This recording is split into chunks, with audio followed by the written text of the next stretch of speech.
Yo, yo, yo, everybody. What is up? Welcome back to another episode of the What Now podcast. Spencer and Zach back at it again after a real big weekend, man. So fill everybody in what you just did.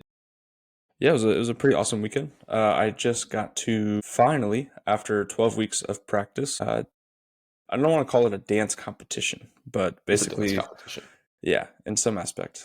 Even though I didn't care about that if I won, even though I did. We all want to win. Yeah.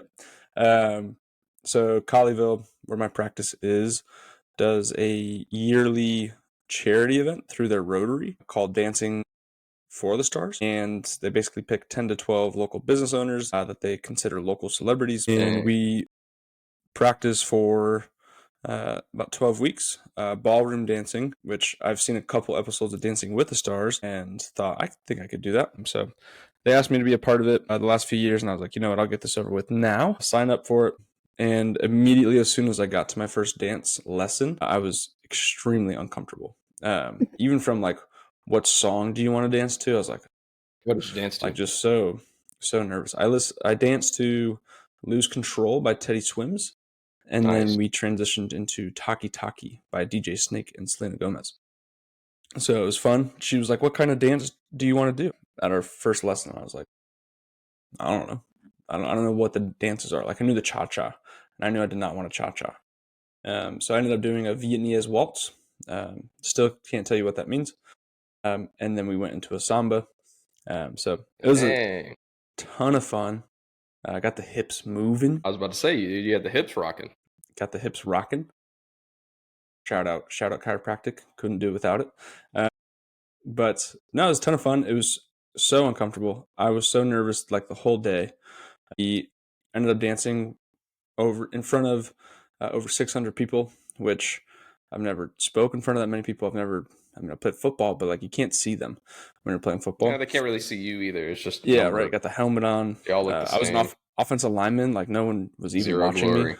Yeah, and so it was way out of my comfort zone, which is basically what Spencer and I decided to talk on today was that the evolution of what it means to be uncomfortable. I think we both come from a space in KTC where pushing out of your comfort zone is talked about a lot. And I think nowadays in a lot of social media and things like that, comfort zone is basically equated to like getting in the cold plunge or doing an extra hard workout or something like that. And this really expanded my horizon on what my comfort zone really is, because having done a marathon, powerlifting competitions, 75 hard, like those were uncomfortable, but they were also athletic in nature. So I was very comfortable with them. So I didn't really like stretch my comfort zone, if you will. So it really pushed me out of my comfort zone, from like public praise, center of attention, taking up space. So a lot of like internal limiting beliefs that surfaced, actually, I was able to push through. So it was really cool. Yeah, dude. I think that like there's like a really big culture right now in either like everything needs to be easy or everything needs to be extremely hard. And I think that actually growth is in the middle. And Killing Comfort, which is Jared's book, which we talked about Jared a lot. I think if you're a guy, you should be following his stuff.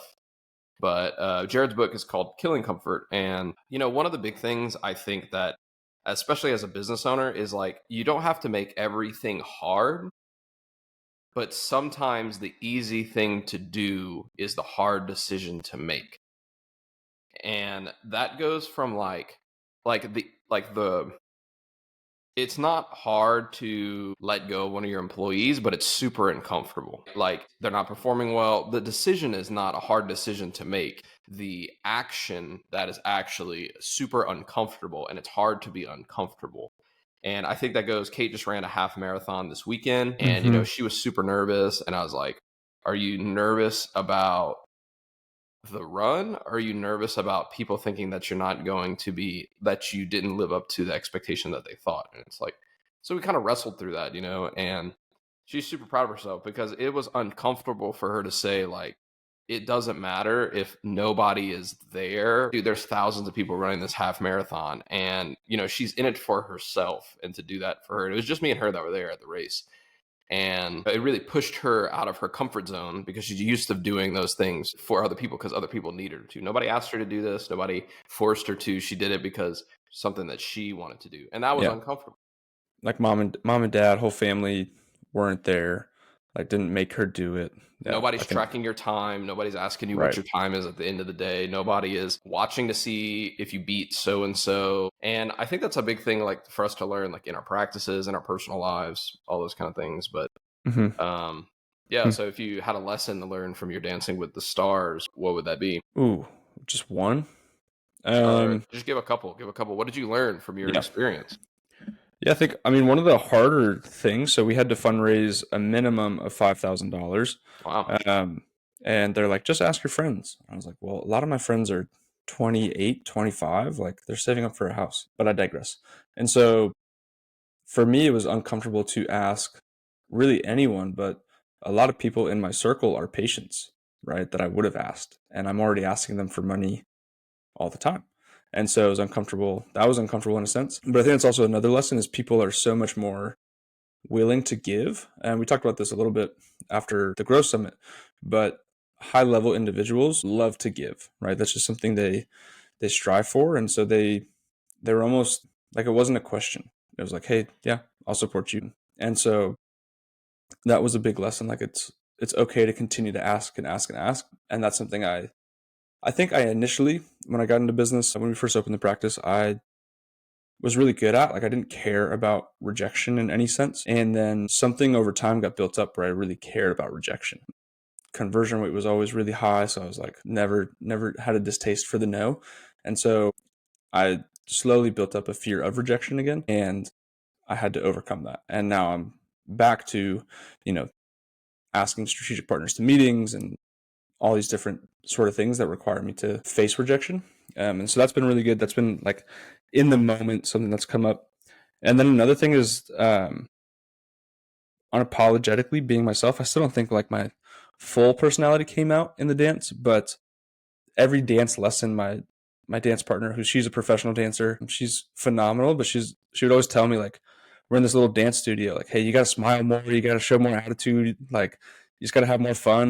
And I'm like, we're in this little dance studio, like no one's watching. And she's like, well, it better come out like while we're dancing in front of 600 people. And thankfully I was able to turn that on and it came out quite a bit. I was able to smile, have fun, but I wrestled with why couldn't I do that during the dance lesson? Like there's no one around. Why couldn't I just be myself while we're practicing? So that's something I've had to sit with and like, okay, like why am I not being myself all the time? Dude, I mean, I think that's so true, bro, because like we're told like in the world like that we have to like be this for that. Like you remember like the trend on social media, I don't know, maybe I guess during COVID or something like that, that it was like 4 different pictures of you, but it was like Instagram version of me, Facebook version of me, Twitter version of me, LinkedIn version of me, right? Why do we not have one version of us that shows up across the board? And I think somebody was asking me that today. I go to this men's Bible study, and that's like super uncomfortable for me because like I'm always down to share my faith, but like doing it in a group of other men who are much older than me, much more successful than me, Mm-hmm. that don't know me, that's pretty hard, like to kind of share myself and like share like my personality and stuff, you know. And I was talking to one of the guys today, and he was asking me, he's like, "How do you interview, like to bring people on?" I was telling him we were hiring and stuff, and I was like, "Dude, it's really based off of our values." And he said, "You know, how did you come up with those values?" And I said, "Well, it's Mm-hmm. how I try to show up in my house. It's how I try to show up as a person, and since I'm the one running the business, it should show up in my business as well. I don't want to have business Spencer. I don't want to have like what I hope if you guys know me is I hope that like the person I am whenever we go out to lunch and go out to dinner is the same person that you hear on the podcast, is the same person that you're going to hear in the Sup Morgan." For those that aren't watching on YouTube, my wife left her computer in my office, so she had to grab it. But it's the same person that shows up across the podcast, in the gym, at church, in the office. I just want to be consistent throughout because I think that like we put on so many different faces, right? And it's like, you know, I mean, I think that that's a super hard thing to be uncomfortable with, right? Because we think that there's all these expectations that we have that other people put on us, and nobody really Mm-hmm. expects you that at all, right? It's just a fear thing, a fear of being found out of what, who knows? And so I think that's like a big thing that shows up in chiropractors as well, is because like we think that we have to quote like be the doctor, but like, dude, being the doctor just means like being what is important to you, right? Like describing chiropractic, sharing your practice, whatever you do authentically in the way that you see it, because the clients that are meant to be served by you are going to resonate with your message. Like, we don't always have to say the right thing. We don't always have to say the correct thing. We have to say the thing that is the most right and the most correct for us. We have to speak our truth, because that's going to be what that person needs. Mm-hmm. 100%. And I think too, like, just thinking on that based off values and things, I'll always kind of think back through my head, like during an eval process or a consultation or whatever, and someone will make a comment on like the medications they're on or vaccines or something, and I'll feel like my tone shift, like, because now we're not aligned from a values perspective. And I mean, sometimes they'll sign on to care, but more often than not, it's like, oh, like, we're not a good fit for each other, and that's great, because we're at some point going to butt heads, and you're not going to be all the way bought in. I'm not going to be all the way bought in.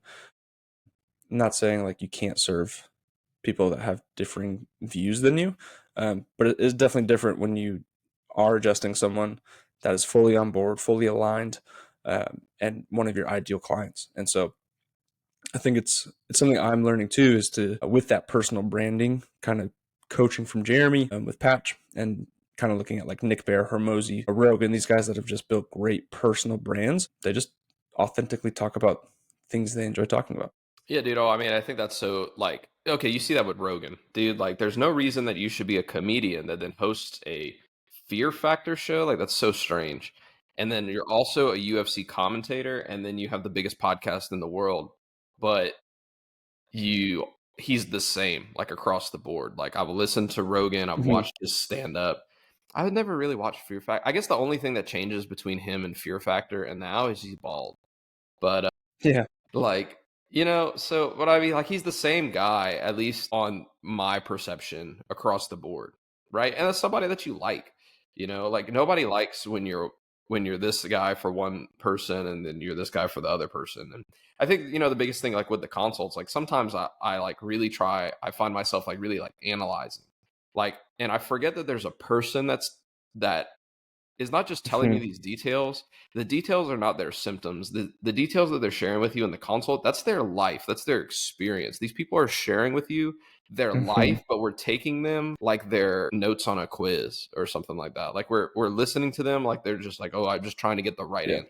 Like, Maybe sometimes, this is gonna come up later on the test next week. yeah, dude. Maybe sometimes the right answer is shut up and listen to them. Like, maybe that's what they need. Like, it's not like, what orthopedic test did I do, or what nerve dermatome this be, dude. Sometimes maybe like what they don't need is like a L4 SLP, right rotation adjustment, and bird dog stretches and supplement. Well, that's not what they need. What they need is you to listen, for you to care. And I think that Mm-hmm. sometimes we get so caught up in being the doctor, we forget to be a person, you know. And that's what people want. That's what people want. I do think that is something that you and I mean, we've talked about even since being in school together, was more or less like it is from an energetical standpoint, and more often than not, listening and being a regular human will typically yield better clinical results than doing everything by the textbook. 100%. And your knowledge fuels, like, knowledge and experiences are resources, right? And we should use them in the situations where we see fit. I think, like, we don't always have to be like, this is something I had to learn too. Like, I don't always have to like brain dump on people, like, oh, this is everything I see going on, blah, blah, blah, blah. Like, maybe people don't want that. Like, I asked the dad yesterday, and he said, like, Kate got on me, but he had never been to the chiropractor before. He was the one that was bringing his baby, and I was just like, hey, bro, what do you know about chiropractic? And he's like, I know nothing. I just know that I'm bringing my baby. And I said, all right, well, I can do one of two things. I can either tell you what's going on, or I can shut up. he was like, he was like, just be yourself, man. And then Kate, like, from across the room, was like, she's like, we don't have half an hour, so, like, try to be the short version of yourself, the That's summarized funny. version. Yep. But But I dude, think too, yeah, like I think back like on the brain dump topic, which I think is important for most people listening. new grads Like for sure. like when I first started, I mean, I wanted people to know that I was the nervous system guy in town. And so, report of findings, I probably spent 10 minutes talking about HRV, the vagus nerve, like autonomics, sympathetic, parasympathetic, everything going on. And what I've come to realize is, and I say this, to me, the HRV scan is the most important scan we do in our office. And when I'm first explaining it to someone, it's a little like rainbow road little box that people have never seen before. And so I think the first time like someone sees it, they don't grasp it. So I spend, especially with my ideal client, they care, and at the same time they're like, whatever, show me my posture. And so maybe I spend a minute and a half, 2 minutes on it during the initial report of findings. But what I love about the HRV and doing the Loom videos is I'll probably spend 2.5, 3 minutes on a 5-minute video talking about their HRV and what it really means. And now that once they start to see that white dot start to move around, they really start to grasp it a lot more and see the importance of it. And so it's just, again, that evolution, being uncomfortable. Like for me, it was uncomfortable to step away from explaining it for 10 minutes. Because I was like, like, what are people going to think? It's like, they're going to think the same thing. Dude, I mean, I think that there's so many, like, the physical challenges, like it's the foot in the door to like proving to yourself like I can do hard things. But it's like, okay, so me and Kate, we started 75 hard this at the beginning of the year, and we were like, maybe we should do this every year. And we were like, this is like, No. it's just burning me out. Like the only reason we're doing this is just to say like, oh, we're doing this physical challenge. And that's just not what I'm looking for. Like, that's just not, it wasn't in alignment with what we were doing. What's actually more uncomfortable for us was saying, like, dude, sometimes we actually need rest and it's okay to, like, chill out. That doesn't mean that, like, we're, like, not doing anything. It just means that we're being intentional about the things that we're doing. Sometimes it's really uncomfortable, bro, to say, like, hey, we can't do that today. And, like, holding that boundary. Versus being like to other people or to a business opportunity or to something else, like that's super uncomfortable. And whenever you're starting business, dude, I think everything is uncomfortable. What were some of the 100%. most uncomfortable things for you to do when you first started? Like cold DMing was definitely something. Time to wake up. Cold DMing was definitely something that was very hard to do. So one thing we'll do often in our office is when someone follows the Instagram page, we'll cold DM them, which I guess it's technically kind of warm. But anyways, and just that fear of rejection. Some other difficult things. I think this will, for the most part, always be difficult. But hard conversations with staff, holding the standard and setting the standard, and then letting them know and the right way to let them know, is still like an art that I'm learning and kind of processing through each and every week, of like what's the right way to bring this up, or how to correct that, how to reinforce our values and things like that. So that's been very difficult, especially when you go from like, maybe there's 2 of you, then there's 3, 4, whatever it looks like from team. I feel like the more people you add on, the more difficult it gets, obviously. And then I can't think of a third at the moment. What about you? Oh, dude. Well, one, like presenting financials was super uncomfortable for me. Oh yeah. A lot of my Oh stuff yeah. was around money. That was probably the most uncomfortable stuff for me. I feel like clinically, I was like, dude, I'm gonna just tell you stuff. Like, and I'm okay with saying I don't know. I think that for a lot of people, it makes them really uncomfortable to not have the answers. And so but I think the biggest thing, like, I feel like we've seen kind of our practice is either like, as the doctor, you have like one or two personalities. It's either like one person's going to try to like explain all of the things, and then you end up like getting yourself so far down a hole that it's so hard to back out of it if you're wrong. And then the other person is saying, well, I don't want to be that person that I explain so much that I'm wrong, that I'm going to undershare. And so I was the person that was just always like, no, I would just say, I don't know if I really don't know. Like I only share like if I'm pretty confident in the things that I say. And so like, I'll just say, I do. I don't.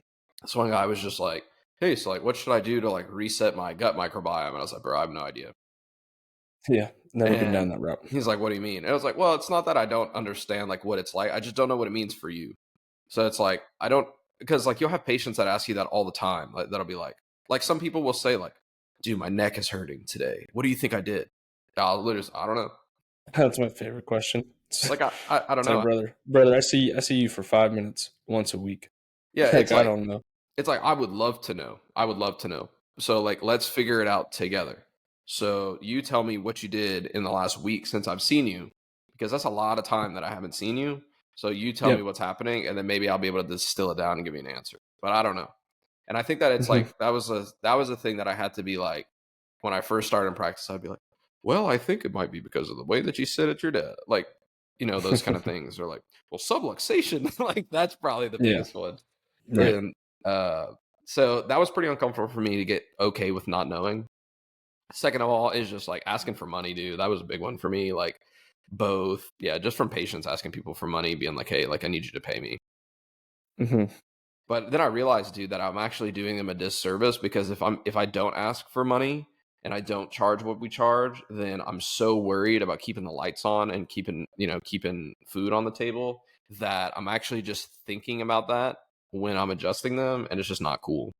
So I would rather be making enough money to take care of myself, but and also feeling good about the prices that I charge, knowing like this is proportional to the value that I give. Mhm. I think that's super important. And then yeah, giving feedback to staff is super uncomfortable. I didn't know how to do that for a while. Like I never felt like, I don't know, I didn't want to hurt people's feelings or them thinking Yeah. that I'm like trying to quote unquote like be the boss all the time. But that's really that's really like what at the end of the day, this is like when it comes to hard conversations, what I learned is like that's what people actually want. Mhm. I was playing basketball with my friend Mike, me and Austin Cohen's mutual friend, and he's the CEO of this like huge staffing company. So he has like, dude, I don't know, like 2,000 employees or something like that. And I was talking to him about how I was like, bro, like, how do you have hard conversations as the CEO? And he says they're only hard if you make them hard. And everybody thinks that, oh, I'm not gonna have the hard conversation because I want to be nice. But the nice thing to do is to give people the hard feedback because you want them to be better. Mhm. If you don't want them to be better, you won't have the hard conversation. And if you don't want them to be better, it means you don't care about them. Mhm. Yeah. I mean, I literally had to. I mean, talking about like the hard conversation, doing the hard thing. I've had a patient now for a little over a year. He's been coming on wellness. One of our favorite patients, but he's probably 450 when it comes to weight. So just a really big dude. And I should have brought it up so much sooner, but it's a hard conversation to have with someone that one you like, and then two that like I don't know. Well, I didn't feel like it was in my realm, if you will. And so I finally worked up the courage yesterday. I was like, hey man, out of pure love, what are we doing with like you're coming here, you care about your health. Like you wouldn't just come here for fun. Like he was the first person I ever had to create like a twice a week wellness. He's like, I love it. I was like, all right, cool. Like if that's what you want, I can make the plan for you. But I finally was just like, dude, what are we doing about the weight? Like we can't like I can't have you coming in for your health, for longevity, for performance if I don't ask this question. And he's like, it's funny you ask, like, just started talking with my doctor about it. And I was like, your doctor just started talking to you about it? But anyways, um, it's just that realization that people are almost expecting the hard conversations. Um, and I think if anything, I mean, it just happened yesterday, but I think it's just going to make our relationship stronger between he and I. And I told him, hey, again, not out of judgment, but it's because I care about you. What are we doing about the weight? And Dude, it's true. it wasn't like I was so worried like if I asked the question he would never come back or like write a bad review, whatever it was. And I was like, that was so stupid.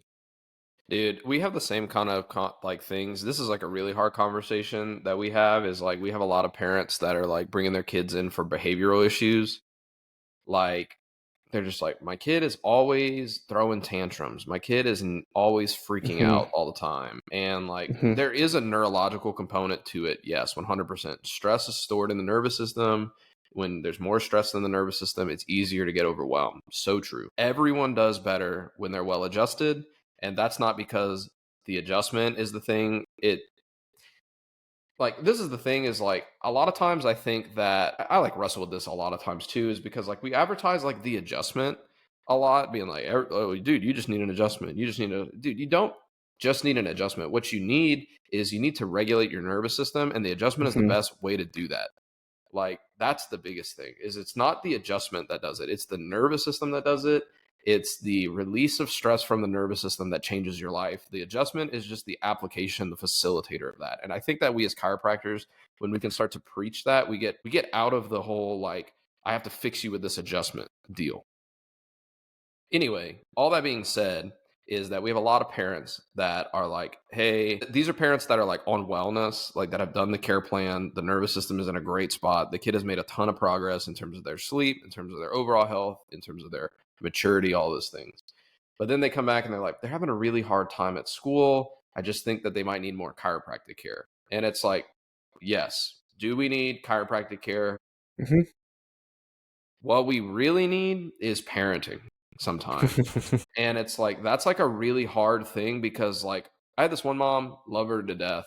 And this is the first time I had to have the conversation. She was just like, he's doing great. He's focusing a lot better at school. Our problem is he doesn't listen to us at home. And I just had to say, it's like, listen, like that is your job as the parent. I'm his provider. Like I Yeah. can't adjust good parenting. And I understand that parenting. You can't whisper, be nice to your parents at home, adjust C1, and then it's like taken care of. Yeah, the hard part about this conversation is that like I don't have kids and and so I can't speak from a place of experience. And so I tell people this all the time, like I can't like imagine like what you're at doing because like we're not at home. Like I'm not sorry, like I'm not in your home, but I'm also not a parent myself. Like I don't have this going on in my house yet. And so like I empathize with you. Like I understand that it is hard.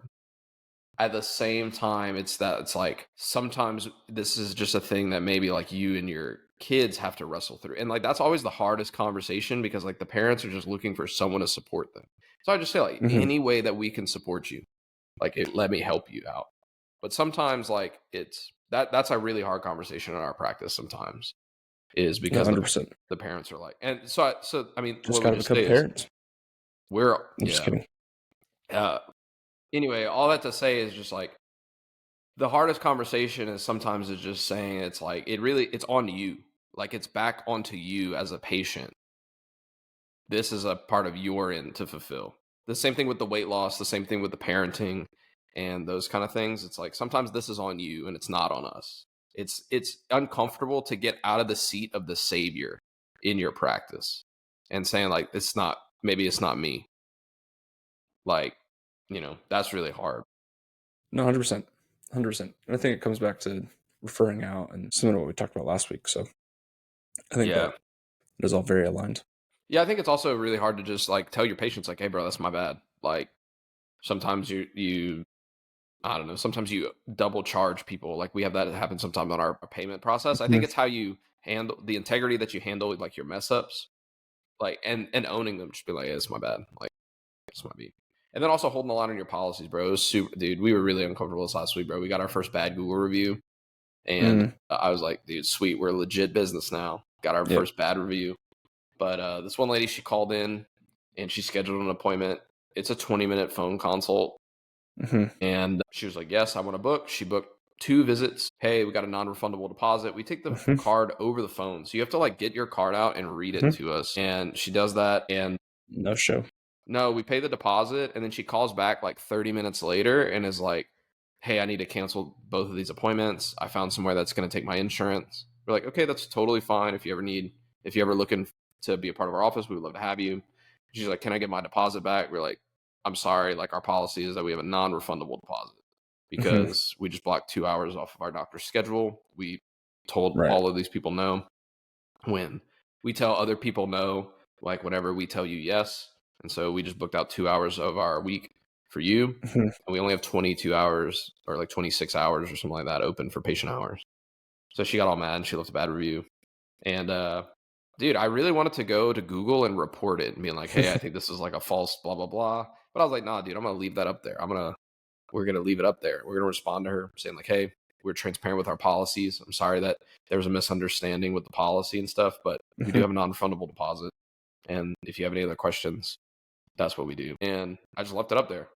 And, that was super hard just to know that like, just to sit with that being like, hey, somebody was unhappy with my business, but it's not like we held the line, and that was a hard thing to do. Yeah.